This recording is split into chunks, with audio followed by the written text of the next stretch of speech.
Well, we are getting closer and closer and closer to the end of my list for albums to review this year. And my updated list, 5 left to check out, and they are the new Agonist album, Cavalera Conspiracy, Unearthed, Job for a Cowboy, and Machine Head. Those are all the albums that are left on my list to check out, but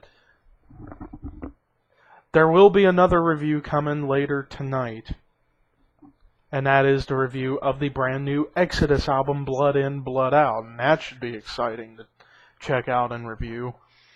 But then after that, we've got a period of waiting between a week to a month for the rest of the albums on my list to be brought out into the open.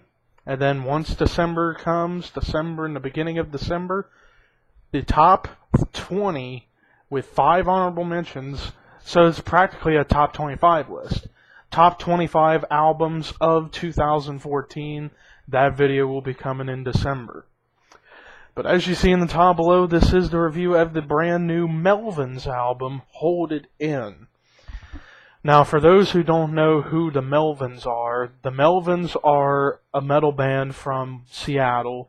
They were one of the first bands to pop up in the Seattle scene, where at the time, Seattle was just getting thrash bands like Metal Church and Sanctuary going, as well as the legendary progressive metal band Queensryche. And then shortly after, when the Melvins popped up, you would see the grunge bands come up, like Alice in Chains, Soundgarden, Nirvana, Screaming Trees, and Mudhoney, Green River, Malfunction, and Mother Love Bone, Pearl Jam. So many grunge bands came out almost after Melvins started making their own music, because they were a big influence on Nirvana and a big influence on all the grunge bands, quote unquote grunge bands. But they also influenced other future metal bands like Mastodon and Neurosis, Crowbar, Down. Really, they were actually the pioneering band for sludge metal, which is a combination of doom metal, hardcore punk, and at times southern rock, depending on what bands you're checking out, particularly those bands down in Louisiana like Down and Crowbar and all those bands. But with the Melvins, they have been one of those long-lasting bands from the 80s that are still putting out albums, and this is their 21st studio album. That's a lot of fucking albums. I thought Saxon's 20 was bad, but boy, Melvins topped Saxon big time with this one. But we're checking out with this album, Hold It In, which features 2 members of the band Butthole Surfers, which was a experimental alternative hardcore band.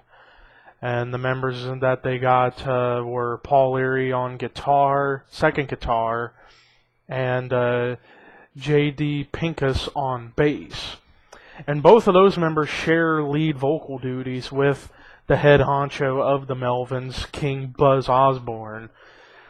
And King Buzzo, or Buzz Osbourne, the lead guitarist and the lead singer of Melvins, he actually sings on the tracks Brass Cupcake, Barcelonian Horseshoe Pit, Onions Make the Milk Taste Bad, Sesame Street Meat, The Bunk Up, and the closing track House of Gasoline. While Paul Leary is doing the tracks You Can Make Me Wait, Eyes on You, and I Get Along, Hollow Moon. And then J.D.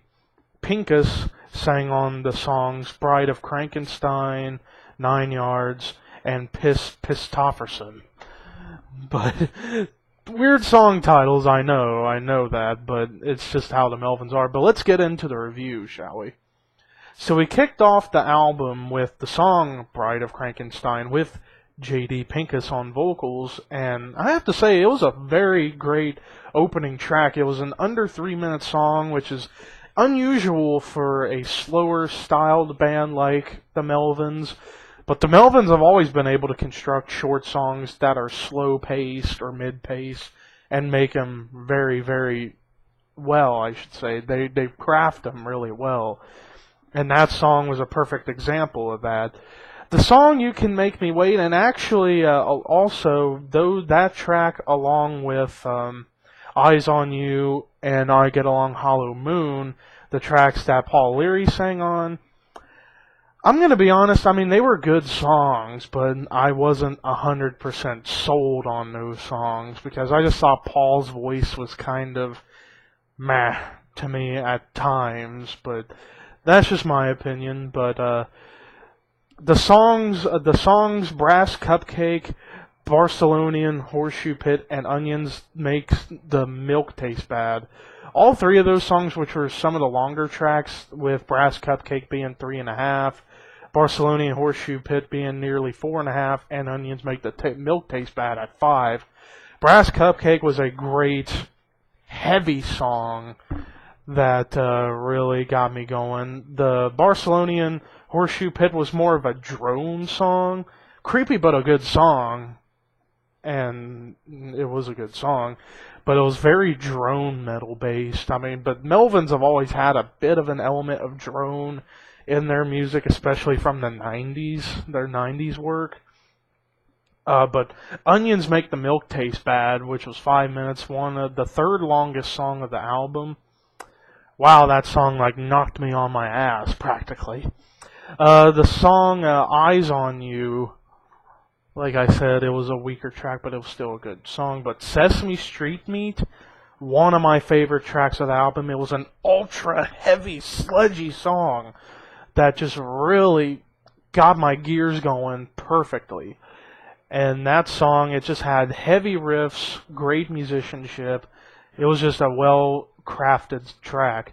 The song 9 Yards, which was actually one of the shorter tracks at 2.5 minutes, very thrash or punk influence. You could really say it's a punk song, but you could even say it's a thrash song, because really punk and thrash are somewhat in the same realm in a way based on speed. This was a fast song, the fastest track of the album, and I loved it, and it was heavy, and I loved that track, and that was sang by J.D. Pincus again. The Bunk Up was another great track, the second longest track at 7.5 minutes. Very sludgy, really experimental. Just loved the experimentation they did on that track. And then the next two songs, I Get Along Hollow Moon, of course, I said before it was one of the weaker tracks, but still a good song. But Pistofferson, which was sang by J.D. Pincus, which was the only song for him that was kind of weak compared to the other two tracks he sang on, but it didn't deny the fact it was still a good song. But then we get to the 12-minute closing track, House of Gasoline, which was sang by Buzz Osbourne, and very droney, sludgy, experimental, and heavy. Wow. All the words that could be said about this track would go on forever, but I can sum it up in just one phrase, and that is, Buzz Osbourne is the man. Enough said. So overall with this album, you had an interesting lineup. 4 members, probably the most members in the band for an album of the Melvins' history. You had 4 members, including 2 guitarists, so this actually helped made a bigger sound overall and a heavier sound with more rhythm-based stuff with the guitars. So interesting lineup you had with Buzz and Dale Crover on drums still, and Paul and JD from Butthole Surfers joining in. And then also you have goofy song titles and lyrics sometimes, but they can also be dark at times too. But then again, that's always been a thing about the Melvins that has been notorious about them since the beginning of their career. And really, the production on this album was that fine line between raw production and good production. It was kind of like the middle ground. I don't know what you would call it, the mixture of raw production and great production. It was just that little middle ground kind of thing. But Melvins, they've always been one of the reigning kings of experimental sludge metal. They really, really are. They have a bit of a doom variety to them, a little bit of a drone and punk element in their music, but that makes it all sludge metal for me, is the way that they present their songs and how it's represented. I mean, after all, they were influenced by bands like Black Sabbath and the more slower, sludgy, doomier tracks that the hardcore band Black Flag did, on their album My War, which I've listened to all 3 of those songs from My War, that second half where it was very metal. Love those tracks. But overall, this album was very well put together. I really, really liked it. 8.25 out of 10. I did not see any terrible songs on this track. Although there were a couple of filler tracks, but they weren't bad songs. They were still actually good. It's just those were songs I wasn't 100% sold on. But that's a minor complaint. No major complaints. This was a very solid release. 8.25 out of 10. There you go. But what did you guys think of this album? If you like the Melvins, let me know in the comments. Do you think they're a grunge band? Or do you think they're a straightforward metal band? I think they're metal because on one of their previous albums last year, they covered a Venom song. That should show you that they're a metal band, that they would cover a band like Venom. But anyways, peace, and coming out later tonight, Exodus Blood In, Blood Out review.